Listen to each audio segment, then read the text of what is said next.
Hello my dear students, कैसे हैं आप लोग। आई होप सभी अच्छे होंगे, अच्छे से पढ़ाई करेंगे बच्चों।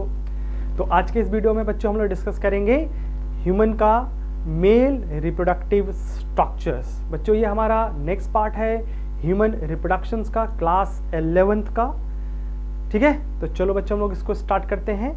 मेरा नाम है अब्दुल मन्नान और मैं हूं आपका दोस्त और बायोमेंटर, और आप लोग देख रहे हैं मेरा YouTube channel Abdul biology classes. तो बच्चों इस वीडियो में हम लोग पर्टिकुलरली मेल रिप्रोडक्टिव स्ट्रक्चर्स के बारे में डिस्कस करेंगे और उसमें भी टेस्टिस के बारे में हम लोग ज़्यादा डिस्कस करेंगे। ठीक है बच्चों, तो चलो स्टार्ट करते हैं। तो मेल रिप्रोडक्टिव स्ट्रक्चर्स बच्चों बना हुआ है आपका, यहाँ पे देख सकते हैं, 1 पेयर टेस्टिस से। उसके बाद इसके साथ कुछ एसेसरी डक्ट हैं। एसेसरी डक्ट्स में जैसे आपका बच्चों वास एफरेंशिया, वास डिफरेंशिया, उसके बाद इपिडेडमस, इजैकुलेटरी डक्ट, यूरेथ्रल, ये सब पार्ट आ जाता है एसेसरी डक्ट में, तो इसको देखेंगे। देन उसके बाद बच्चों आ जाता है ग्लैंड। ठीक है, तो ग्लैंड में बच्चों यहाँ पे 3 ग्लैंड्स होता है। ह्यूमन मेल में 3 ग्लैंड्स होता है जो कि रिप्रोडक्टिव सिस्टम से एसोसिएटेड है। उसमें सेमिनल वेसिकल्स है एक, दूसरा है आपका प्रोस्टेटिक ग्लैंड्स और तीसरा है bulbourethral glands, that is Cowper's glands के बारे में। तीसरा उसके बाद नेक्स्ट है चौथा बच्चों एक्सटर्नल जेनेटेलिया। तो मेन में जो एक्सटर्नल जेनेटेलिया है बच्चों हम उसको बोलते हैं penis, that is the copulatory organs. ठीक है, तो इस वीडियो में हम लोग बच्चों स्पेशली डिस्कस करेंगे टेस्टिस के बारे में, एंड देन नेक्स्ट आ जाएंगे बच्चों हम लोग एसेसरी डक्ट्स में आ जाएंगे। ठीक है, तो टेस्टिस बच्चों ये पता है कि पहले वीडियो में ही हम लोगों ने डिस्कस किया कि ये ह्यूमन मेल का प्राइमरी सेक्स ऑर्गन्स होता है। ठीक है, और इसमें बच्चों वो 2 फेनामेना जो प्राइमरी सेक्स ऑर्गन होने के लिए जरूरी है वो दोनों करता है, that is the gamete formations और सिक्रेशन ऑफ सेक्स हार्मोन्स। तो ये दोनों काम करता है तुम्हारा।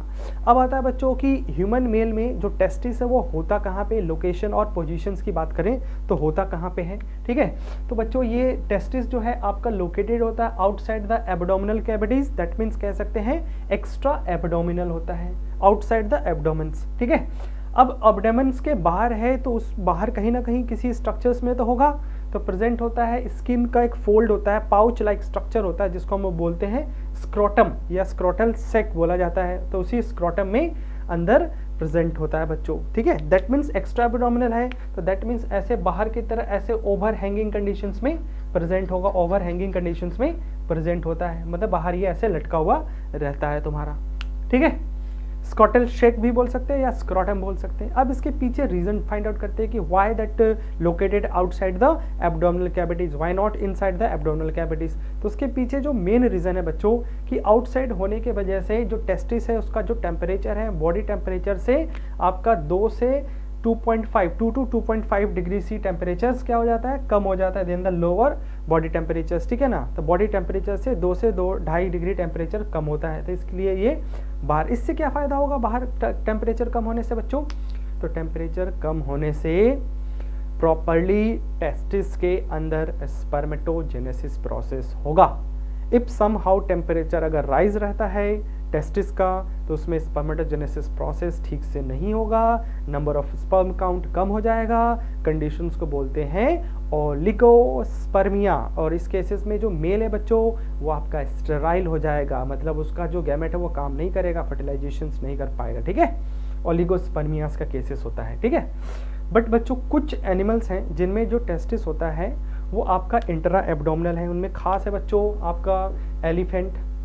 ठीक है, उसके बाद जो भी आपके एक्वेटिक मैमल्स हैं जैसे व्हेल है, डॉल्फिन है, ठीक है, सील है, ठीक है ना, सी काव है, उन सब में भी होता है इंट्रा एब्डोमिनल। उसके अलावा बच्चों एक प्लेटिपस है, एग लाइंग मैमल्स कहते हैं, उनमें भी एक इंट्रा एब्डोमिनल होता है। मतलब इनके केस में एलिफेंट, व्हेल और प्लेटिपस के केसेस में जो टेस्टिस है बच्चों वो आपके एब्डोमेंस के अंदर होता है, इंट्रा एब्डोमिनल होता है। ठीक है, इसको याद रखना है।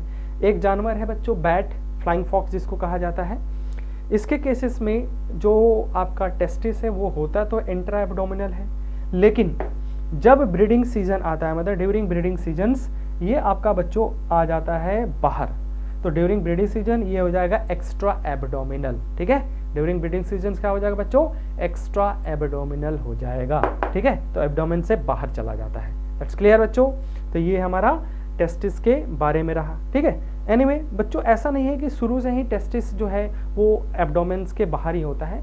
जब एम्ब्रियोनिक डेवलपमेंट होता है किसी मेल का, तो एम्ब्रियोनिक मतलब गेस्टेशन पीरियड में जो टेस्टिस है बच्चों वो इंटरनली मतलब एब्डोमेन्स के अंदर ही डेवलप होता है, ठीक है। लेकिन जैसे ही फीटस बच्चों आपका 7th मंथ में आता है, तो 7th मंथ और गेस्टेशन पीरियड में टेस्टिस डिसेंड करेगा outside during the gestation period, ठीक है, ध्यान में रखना। तो ड्यूरिंग गेस्टेशन टाइम पे ये आ जाता है, तो 7th मंथ से ही क्या करता है, ये बाहर डिसेंड करने लगता है, ठीक है। और इस सब के पीछे रीज़न होता है बच्चों टेस्टोस्टेरोन्स। तो मेल का जो सेक्स हार्मोन्स है तो उस बच्चे का वो सिक्रीट होने लगता है, और उसके बेसिस पे उसके इन्फ्लुएंस में आके जो टेस्टिस वो धीरे धीरे बाहर की तरफ डिसेंड करना स्टार्ट कर देता है, ठीक है बच्चों। तो इसमें याद रखना है क्या कि टेस्टिस जो है बच्चों ह्यूमन में एक्स्ट्रा एब्डोमिनल होता है, और ये एक पाउच लाइक स्ट्रक्चर में होता है जिसको स्क्रोटम बोलते हैं। कुछ एनिमल उनमें इंट्रा हो सकता है, ठीक है, और एक बैट था उसमें इंट्रा था, बट ब्रीडिंग सीजन में एक्स्ट्रा एब्डोमिनल हो जाता है, फिर वापस ब्रीडिंग के बाद अंदर चला जाएगा। और टेस्टिस जो है बच्चों ह्यूमंस में 7th मंथ से पहले ये एब्डोमेन्स के अंदर ही डेवलप होता है, और जैसे ही 7th month of gestation period start होता है तो वो धीरे धीरे डिसेंड करने लगता है, ठीक है बच्चों। नेक्स्ट आते हैं बच्चों, इससे कुछ प्रॉब्लम रिलेटेड है उसको देखते हैं। एक टर्म्स है बच्चों जिसको बोला जाता है क्रिप्टोऑर्चिडम्स। तो क्रिप्टोऑर्चिडम्स का मतलब होता है कि जो 7th मंथ के बाद टेस्टिस डिसेंड कर रहा था outside, if unable to fall down या फॉल टू डिसेंड आउटसाइड, तो इस कंडीशंस को बोला जाता है क्रिप्टोऑर्चिडम्स, ठीक है। तो क्रिप्टोऑर्चिडम्स में क्या हुआ बच्चों कि टेस्टिस जो है वो इंट्रा एब्डोमिनल ही रह जाएगा, और इंटरना एब्डोमिनल रह गया था बच्चों तो उसमें जो स्पर्म्स काउंट है मतलब स्पर्म्स का फॉर्मेशन है वो प्रॉब्लम होगा, और इस केस में जो मेल होता है वो स्टेराइल हो जाता है क्रिप्टोऑर्चिडम्स में, ठीक है, इसको ध्यान में रखना है, ठीक है। उसके बाद बच्चों एक टर्म से, ठीक है, इंग्विनल कैनाल, ठीक है, इसमें एक टर्म से आपका यहाँ पर लिख देते हैं इंग्विनल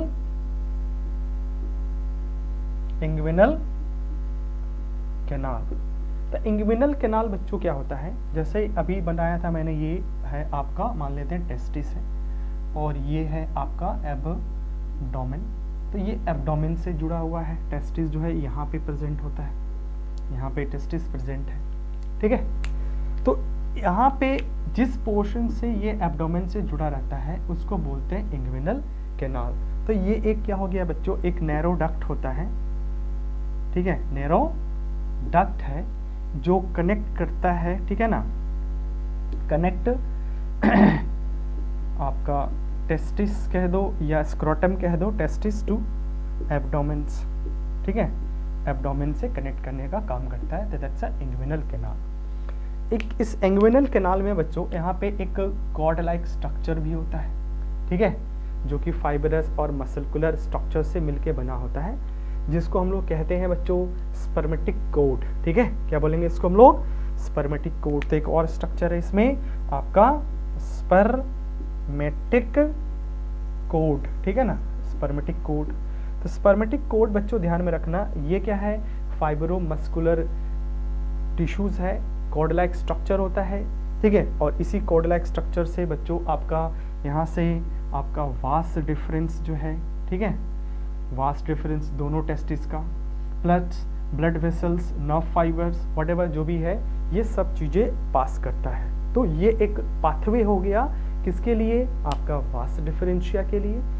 उसके अलावा ब्लड वेसल्स, नर्व फाइबर्स, ठीक है ना, लिम्फेटिक डक्ट्स जो भी है वो सारे चीज़ यहाँ से पास करता है। तो ये है बच्चों आपका स्पर्मेटिक कोड है, ये वाला दिख रहा है तुम्हारा, ये स्पर्मेटिक कोड है, ठीक है। स्पर्मेटिक कोड्स जो है बच्चों ये फाइब्रो मस्कुलर स्ट्रक्चर होता है, फाइब्रो मस्कुलर स्ट्रक्चर होता है, ठीक है, क्लियर है, दिमाग में रहेगा। तो ये था स्पर्मेटिक कोड, ठीक है ना। नेक्स्ट बच्चों, इसको मैंने फिर से पूरा डायग्राम बना दिया है, इसमें फिर पार्ट्स एक बार फिर से देख लो। इंग्विनल कैनाल मैंने बोला कि एक नैरो डक्ट होता है जिससे ये आपका एब्डोमेन्स और जो स्क्रोटम है वो आपस में इंटर कनेक्टेड होते हैं। इस इंग्विनल कैनाल में एक कॉर्ड लाइक स्ट्रक्चर है, यहाँ पे दिख रहा है हमें, ठीक है। ये एक्चुअली में कैसा है, फाइबरस कॉर्ड लाइक स्ट्रक्चर होता है जो कि सपोर्टेड होता है बच्चों एक और मसल्स है, यहाँ पे ध्यान में रखना, क्रीमिस्टस मसल्स, ठीक है। और इसी इंग्विनल कैनाल कह दो या स्पर्मेटिक कोड्स के थ्रू यहाँ से vas deferens, blood vessels, nerve fibres, ये सब चीज़ें यहाँ से पास होता है। दैट मीन्स ये पूरा का पूरा पार्ट एब्डोमेन से कनेक्शन में हेल्प करता है। क्लियर है? अच्छा, एक और मसल्स है बच्चों जिसको बोला जाता है आपका डार्टस मसल्स, ठीक है ना, डार्टस मसल्स, जो कि यहाँ पे प्रेजेंट है, देख सकते हैं डार्टस मसल्स। तो यहाँ पे ये पूरे किनारे देख सकते हैं कि यहाँ पे क्या है, डार्टस मसल्स है और ऊपर एक यहाँ पे क्रेमिस्टस मसल्स है। तो ये दोनों मसल्स क्या करते हैं बच्चों, मिलके इस टेस्टिस को पोजीशन देते हैं। जैसे अगर मान लो एक्सेस टेम्परेचर बढ़ा हुआ है तो ये और ज़्यादा लूज होके नीचे लटक जाएगा, हैंगिंग कंडीशंस में आ जाएगा, दैट मीन्स एब्डोमेन से दूर होगा। लेकिन जब टेम्परेचर बाहर का कम है एटमॉस्फेयर्स का, तो इसमें क्या होता है, इसमें कॉन्ट्रैक्शन होगा और ये टेस्टिस जो है ये एब्डोमेन्स के पास पहुंच जाता है। तो पोजीशनिंग देने में क्या करते हैं, ये हेल्प करते हैं। ये जो टेस्टिस है बच्चों, ये अटैच्ड होता है इस स्किन वाले स्ट्रक्चर के साथ, इसको बोला जाता है गवर्नेंकुलम। मतलब ये स्किन मतलब क्या है, स्क्रोटल शेक का जो मेम्ब्रेन्स है उसके साथ अटैच करने में हेल्प करता है। गवर्नेंकुलम्स जो है मेम्ब्रेन्स, वो आपका हेल्प करता है। ठीक है बच्चों, इसके अलावा यहाँ पे बहुत सारे तमाम स्ट्रक्चर हैं। तो जब हम लोग इस टेस्टिस का ट्रांसवर्स सेक्शंस करेंगे तब हम उसको देख सकते हैं। ठीक है, तो चलो हम लोग इसका ट्रांसवर्स सेक्शंस करते हैं और देखते हैं कि इस टेस्टिस में और क्या क्या पार्ट्स हैं। ठीक है बच्चों, तो नेक्स्ट आ जाते हैं बच्चों। अब हम लोगों ने यहाँ पे एक टेस्टिस का डायग्राम बनाया है, अब उस पर हम लोग डिस्कस करते हैं कि अब टेस्टिस में कौन कौन से पार्ट्स होते हैं। ठीक है, तो टेस्टिस का जो सबसे आउटर मोस्ट बाउंड्री जो होता है बच्चों, ये वाला, that's made up of the white fibrous connective tissues and known as a, इसको बोला जाता है बच्चों ट्यूनिका एल्बोजिनिया। ये किस चीज़ का बना होता है, वाइट फाइबरस कनेक्टिव टिश्यू का बना होता है। वाइट मतलब हो गया इसमें कोलेजन फाइबर्स जो होता है एक्सेस होता है, जिसके वजह से ये पूरा वाइट कलर का दिखता है। अब इसी का पार्टीशन होता है बच्चों, इसी आपका ट्यूनिका एल्बोजिनिया का पार्टीशंस होता है, और इस पार्टीशंस में इस तरह से बच्चों ये छोटे छोटे कंपार्टमेंट इसके अंदर ढेर सारा बनाता है।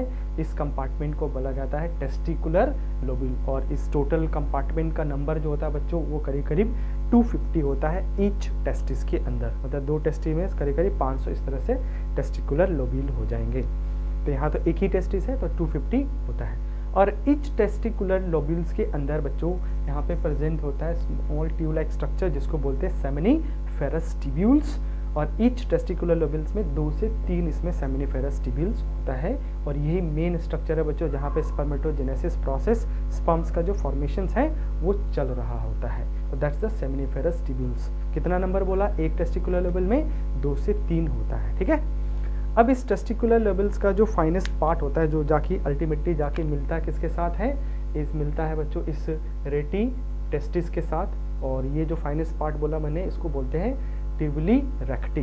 तो ईच टेस्टिकुलर लोब्यूल से जितने भी सेमिनिफेरस ट्यूब्यूल्स है वो कंबाइन होकर अल्टीमेटली मिलते हैं किससे, इससे रेटी टेस्टिस से, और रेटी टेस्टिस से सेमिनिफेरस ट्यूब को कनेक्ट करने के लिए एक स्ट्रक्चर होता है जिसको बोलते हैं ट्यूबुली रेक्टी कहते हैं। तो ध्यान रखना बच्चों ये ट्यूबुली रेक्टी है। ठीक है, और ये जो रेटी टेस्टिस है एक हाईली क्वाइल्ड स्ट्रक्चर होता है जहाँ पे सारे सेमिनिफेरस ट्यूब्यूल्स मिल रहे हैं, जंक्शंस पॉइंट होता है। ठीक है, अब यहाँ से ये सारे के सारे इस तरह से धीरे धीरे पास कर जाएगा, एक स्मॉल ट्यूब लाइक स्ट्रक्चर होता है जिसको हम लोग बोलते हैं बच्चों वास एफरेंशिया। क्या बोलते हैं, वास एफरेंशिया।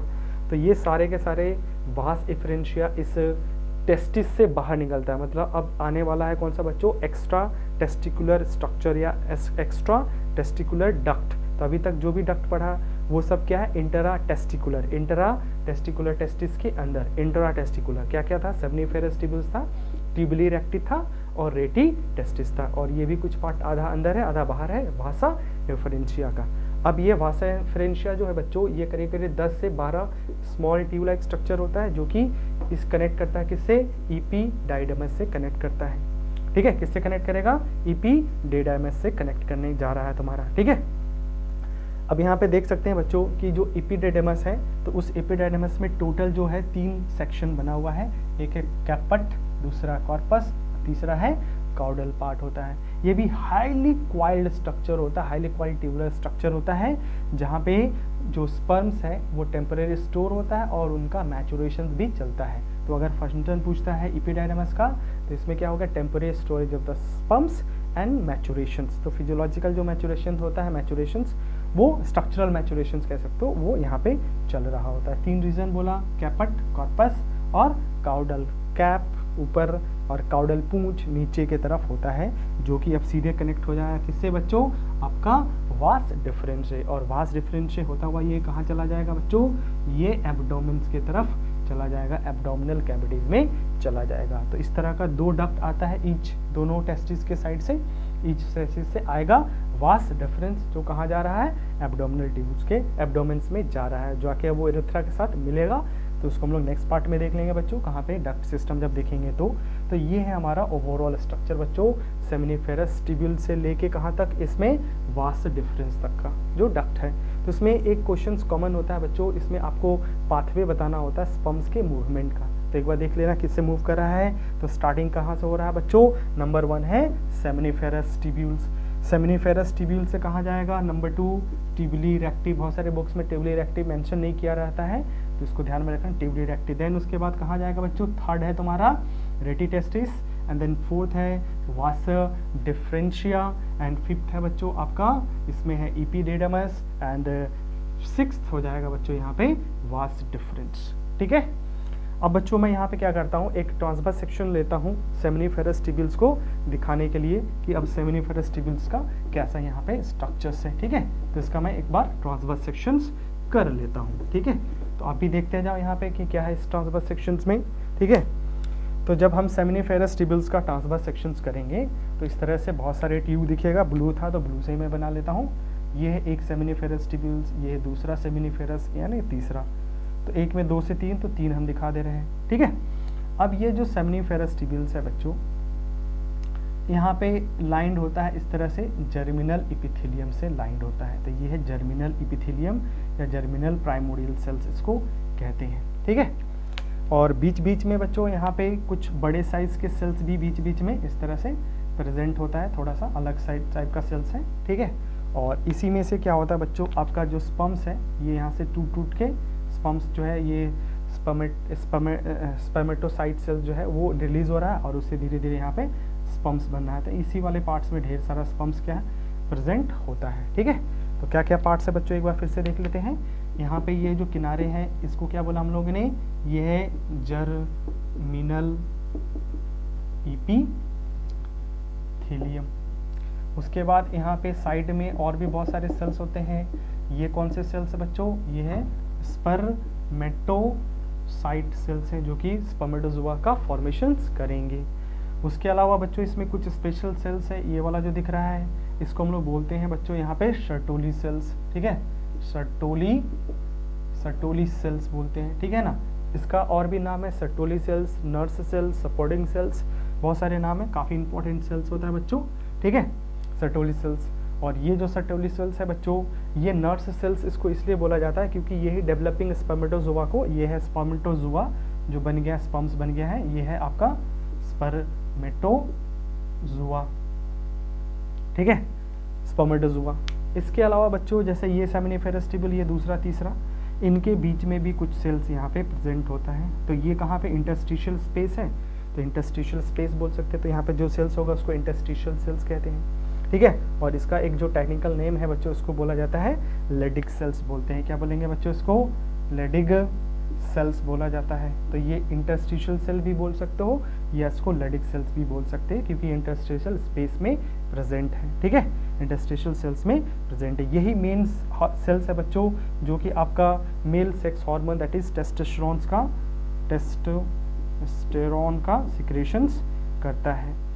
यहाँ पे जो सर्टोली सेल्स है बच्चों, ये एंजाइम सिक्रेट करेगा, न्यूट्रिटिव पार्ट सिक्रेशंस करता है। उसके अलावा एक हार्मोन्स है आपका इनहिबिन का भी सिक्रेशंस करता है। ठीक है, इनहिबिन्स का। इसके अलावा बच्चों ये जो सर्टोली सेल्स है, एक फैक्टर है जिसका नाम है ABP, एंड्रोजन बाइंडिंग प्रोटीन्स का सिक्रेशंस करता है। और इस एंड्रोजन बाइंडिंग प्रोटीन्स की वजह से जो यहाँ पर टेस्टोस्टेरोन का सिक्रेशन होता है उसका कॉन्सेंट्रेशंस इस सेल्स के अंदर में बढ़ाता है। तो the secretion of Sertoli cells और द सिक्रेशन ऑफ द टेस्टोस्टेरोन्स जो है लेडिक सेल से, ये मिलके क्या करते हैं यहाँ पे स्पर्मेटोजेनेसिस प्रोसेस को इंड्यूस करते हैं, तुम्हारा प्रोमोट करते हैं, ठीक है ना, इन्हांस करते हैं इस प्रोसेस को। विदाउट दैट ये पॉसिबल नहीं है कि यहाँ पे स्पर्मेटोजेनेसिस प्रोसेस हो। और यही एक्सेस अगर होता है तो ये इनहिबिन्स क्या करता है, इसको चेकआउट करता है, जैसे स्पर्मेटोजेनेसिस प्रोसेस क्या हो जाएगा बच्चों, बंद हो जाएगा तुम्हारा इसमें, ठीक है। तो इसमें जो फंक्शंस हैं आपका सर्टोली सेल्स का, वो है बच्चों यहाँ पे एक है बच्चों, इसको सपोर्टिंग सेल्स क्यों बोल रहे थे हम लोग, क्योंकि ये डेवलपिंग स्पर्मेटोजोआ को सपोर्ट करता है। नर्स सेल इसलिए बोल रहे हैं क्योंकि ये डेवलपिंग स्पर्मेटोजोआ को बच्चों आपका न्यूट्रिशंस प्रोवाइड्स करता है, ठीक है। उसके अलावा हम लोगों ने देखा बच्चों कि ये क्या कर रहा है, इनिबिन हार्मोन सिक्रेट कर रहा है, जिसके वजह से क्या होगा आपका जो स्पर्मेटोजेनेसिस प्रोसेस वो कंट्रोल होता है। और एबीपी बोला, एंड्रोजन बाइंडिंग प्रोटीन्स, इससे सिक्रेशन से क्या होगा, ये आपके अमाउंट जो है टेस्टोस्टेरोन्स का इस सेमिनिफेरस ट्यूबल्स में उसको बढ़ाता है, इंक्रीज करता है, तुम्हारा इनहांस करता है, ठीक है। और ये जो लेडिक सेल्स है बच्चों, इसका मेन ही काम यही है कि ये आपका male sex hormone that is testosterone androgens का सिक्रेशंस करता है। और टेस्टोस्टेरोन जानते हैं बच्चों कि ये ह्यूमन मेल में एक इम्पॉर्टेंट सेक्स हार्मोन्स होता है, इसी के वजह से तुम्हारा जो सेकेंडरी सेक्सुअल कैरेक्टर है वो डेवलप होता है। और जो भी गोनेड्स थे उनमें जैसे एपिडेडमस बनना या वास डिफरेंस बनना, इन सब के डेवलपमेंट्स के लिए रिस्पॉन्सिबल होता है, मतलब सेक्स ऑर्गन्स के डेवलपमेंट के लिए प्लस सेकेंडरी सेक्सुअल कैरेक्टर के लिए जरूरी होता है टेस्टोस्टेरोन्स, ठीक है। तो ये रहा बच्चों ओवरऑल हमारा टेस्टिस के बारे में। तो नेक्स्ट क्लास में बच्चों मैं एक साथ तुम्हारा एक्सेसरी डक्ट और तुम्हारा आपका जो इसमें ग्लैंड्स हैं टेस्टिस के साथ एसोसिएटेड मतलब रिप्रोडक्टिव स्ट्रक्चर के साथ, उनको मैं एक साथ कवर कर लूँगा इसमें, ठीक है बच्चों। तो इसी के साथ मैं ये वीडियो समाप्त करता हूँ। वीडियो आपको कैसा लगा है कमेंट करके मुझे बता दीजिएगा, और इस वीडियो को लाइक करिए, शेयर करिए, और जो लोग भी मेरे चैनल पे नए हैं तो चैनल को सब्सक्राइब करिए बच्चों, और ज़्यादा से ज़्यादा लोगों के साथ इसे शेयर करिए, ठीक है। तो चलो मिलते हैं नेक्स्ट वीडियो में, तब तक के लिए ऑल द बेस्ट।